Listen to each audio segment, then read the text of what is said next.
नमस्कार, एफिडेविट पर आप देख रहे हैं देश दुनिया का हाल। मैं हूं रमशा। मतदाता पुनरीक्षण कार्यक्रम के तहत जनपद में व्यापक पैमाने पर एसआईआर फॉर्म में मतदाताओं के 2 जगह पर नाम होने या फिर शहर छोड़कर जाने वाले मतदाताओं सहित फॉर्म में समुचित जानकारी उपलब्ध नहीं कराने वाले मतदाताओं को शासन की तरफ से नोटिस जारी की जा रही है।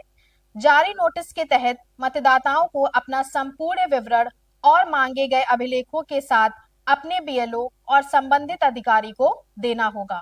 इस संबंध में गोरखपुर के जिला अधिकारी दीपक मीणा ने जानकारी देते हुए बताया है कि नोटिस जारी होने के बाद मतदाता को अपने अभिलेखों के साथ संबंधित अधिकारी के पास जाकर उसे जमा करना होगा। आप सभी को लगातार हम लोग जानकारी दे रहे हैं। आज एसआईआर के संबंध में क्योंकि अभी नोटिस की सुनवाई चल रही है, तो कुछ लोगों को कंफ्यूजन था कि उसे व्यक्तिगत उपस्थित होना है या वो किसी प्रतिनिधि के माध्यम से भी उपस्थित हो सकता है। तो ये कल भी हमने एक प्रेस विज्ञप्ति जारी की है और आप लोगों के माध्यम से सभी लोगों को मैं सूचित करना चाहूँगा कि जिन भी व्यक्तियों को नोटिस गए हैं, जिनकी मैपिंग नहीं हो पाई थी, जो अपना मैपिंग का डिटेल्स नहीं दे पाए थे अपनी ईआर फॉर्म में, तो उनकी नोटिस की सुनवाई लगातार चल रही है संबंधित विधानसभाओं में। और अगर किसी कारणवश वो व्यक्ति किसी भी अनुपस्थित होता है, अगर नहीं आ पाता है किसी कारणवश, तो अपने किसी भी प्रतिनिधि को अधिकृत कर सकता है अपने सिग्नेचर या अपना अंगूठा जो भी लगा के, और वो उसके बिहाफ पे आके जो भी डॉक्यूमेंट्स या सुनवाई में अपीयर होना है वो हो सकते हैं।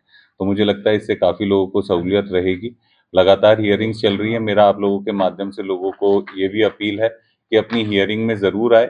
आपको अगर डॉक्यूमेंट्स के अलावा उस टाइम आप मैपिंग नहीं कर पाए थे और अगर अब आपको नाम मिल गया है अपना 2003 की सूची में, तो आप लाके अभी भी दे सकते हैं। उसी के बेसिस पे हम लोग आपका डॉक्यूमेंट्स को उसमें अपलोड कर देंगे और आगे की सुनवाई कर लेंगे। शहीद रविंद्र सिंह प्रतिभा खोज परीक्षा में अभ्यर्थियों के पुरस्कार वितरण समारोह में बतौर मुख्य अतिथि गोरखपुर पहुंचे पूर्व सांसद बृजभूषण शरण सिंह परीक्षार्थियों से रूबरू हुए। उन्होंने कहा, मुझे जब पढ़ना था तो मैं ठीक से नहीं पढ़ा, लेकिन जब पढ़ना शुरू किया तो खूब मन लगाकर पढ़ा।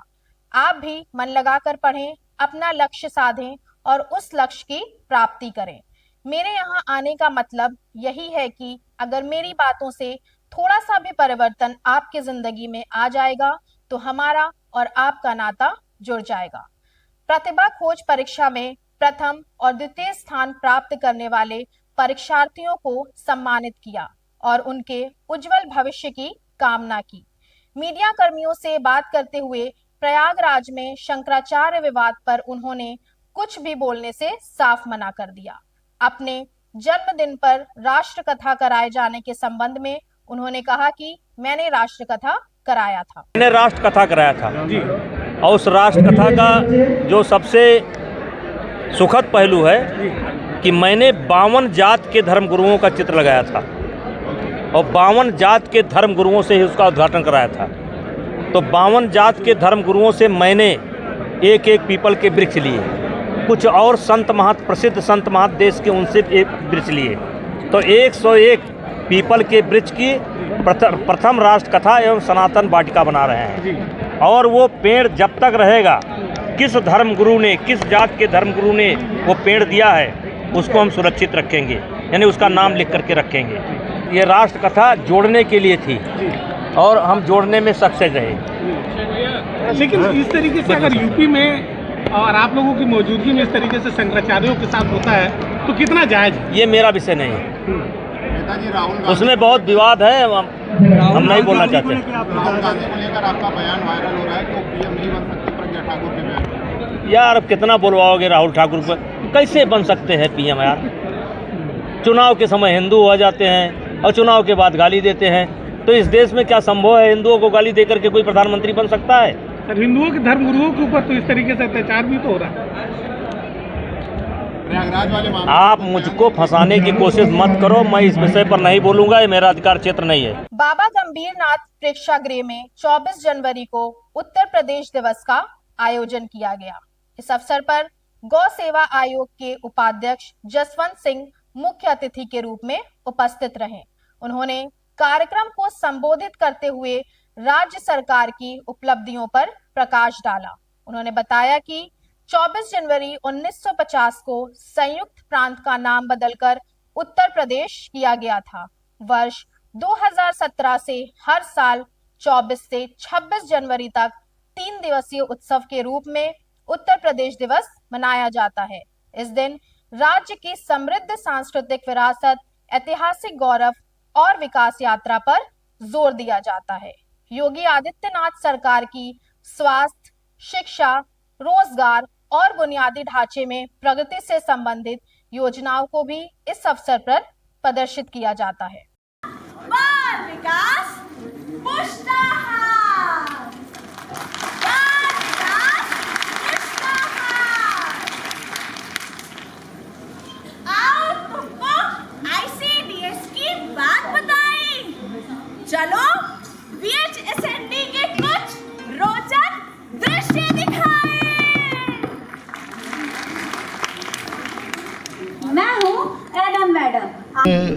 कारण सच्चा देख, बिन कारण संसार में पत्ता हिले मैं नहीं। पूरे प्रदेशवासियों को अगर आप पिछले आधे घंटे से धूप में बैठे हैं यह एक तो ये बहुत प्रभु ही की अच्छा कृपा आप पर कार्यक्रम हो बरस रहा रही है। है, इस कार्यक्रम के क्योंकि माध्यम सामान्य से रूप से इस भागती दौड़ती जिंदगी उत्तर में प्रदेश मुझे तालियां बता वर्तमान में रही क्या हैं कि आपको स्थिति ये है, बात ठीक लग रही है। ये संदेश लोगों में जाएगा। बहुत धन्यवाद। उत्तर प्रदेश जो एक बीमार प्रदेश के रूप में जाना जाता था, लेकिन आज पूज्य महाराज जी के नेतृत्व में, पूज्य महाराज जी के कार्यों के द्वारा उत्तर प्रदेश निरंतर प्रगति के मार्ग पे आगे बढ़ रहा है। चुनाव आयोग के निर्देश और आगामी चुनाव को देखते हुए व्यापक पैमाने पर मतदाता जागरूकता अभियान चलाया जा रहा है। इसी क्रम में दीनदयाल उपाध्याय गोरखपुर विश्वविद्यालय गोरखपुर के NSS के विद्यार्थियों को स्वामी विवेकानंद वाटिका में कुलपति प्रोफेसर पूनम टंडन ने शपथ दिलाई और आम जन को मताधिकार के प्रति जागरूक करने की बात कही। उन्होंने कहा कि मत प्रतिशत को बढ़ाना हम सभी की जिम्मेदारी है। अपने एफओ साहब का हम स्वागत करते हैं, साथ ही साथ सचिव महोदय भी हैं, सबका मैं स्वागत करता हूं। अन्य किसी भी प्रलोभन से प्रभावित हुए बिना सभी निर्वाचनों में अपने मताधिकार का प्रयोग करेंगे। सरकार कैसी है और कैसा कर रही है ना।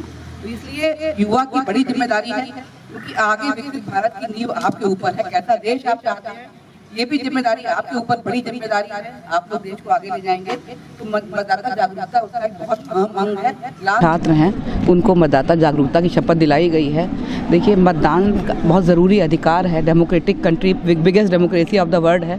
वहाँ के नागरिकों का ये दायित्व है कि मतदान करें। किसे करें ये उनका निर्णय होगा, लेकिन मतदान जरूर करें, क्योंकि ये बड़ा गंभीर विषय है। किसी शहर में जब आप देखते हैं 40% मतदान, 60% मतदान, सारे लोग निकल के जब नहीं आते, मत नहीं देते हैं, तो डेमोक्रेसी भी कहीं ना कहीं वीक होती है। सीओ कैंट योगेंद्र सिंह की अध्यक्षता में रामगढ़ताल थाने पर थाना समाधान दिवस का आयोजन किया, जिसके संबंध में सीओ कैंट योगेंद्र सिंह ने बताया कि आज रामगढ़ताल थाने पर थाना समाधान दिवस का आयोजन किया गया, जिसमें कुल 9 मामले सामने आए थे, जिसमें 3 का निस्तारण मौके पर कर दिया गया है। बाकी मामलों के निस्तारण के लिए पुलिस व राजस्व की टीम बनाकर मौके का निरीक्षण कर निस्तारण के निर्देश दिए गए हैं। उन्होंने कहा कि थाना समाधान में अधिकतर मामले जमीनी विवाद से संबंधित आए थे। थाना समाधान दिवस काफी कारगर साबित हो रहा है। थाना समाधान दिवस पर कुल 9 प्रकरण अब तक यहाँ पर मौके पे आए हुए हैं। 9 में से 3 का निस्तारण किया जा चुका है। बाकी जो 6 प्रकरण हैं उनके लिए टीम गठित कर दी गई है। 2 बजे के बाद में टीम मौके पर जाएगी। यथासंभव जो भी निस्तारण होगा वो उनका निस्तारण किया जाएगा। अधिकतर मामले किस तरह के? सभी मामले राजस्व संबंधी हैं, जमीनी विवाद है, जमीनी विवाद संबंधी सभी प्रकरण आए हुए हैं। सर, कितना कारगर साबित हो रहा है? बिल्कुल कारगर है, क्योंकि यहाँ पर राजस्व और पुलिस की संयुक्त टीम बैठती है। जैसे अभी बताया, 9 में से 3 प्रकरण का निस्तारण मौके पर हुआ है, लेकिन जो 6 प्रकरण बचे हुए हैं उनमें से अभी टीम बना दी गई है। 2 बजे के बाद टीम मौके पर जाएगी और यथासंभव। आज के लिए बस इतना ही। देखते रहिए एफिडेविट। धन्यवाद।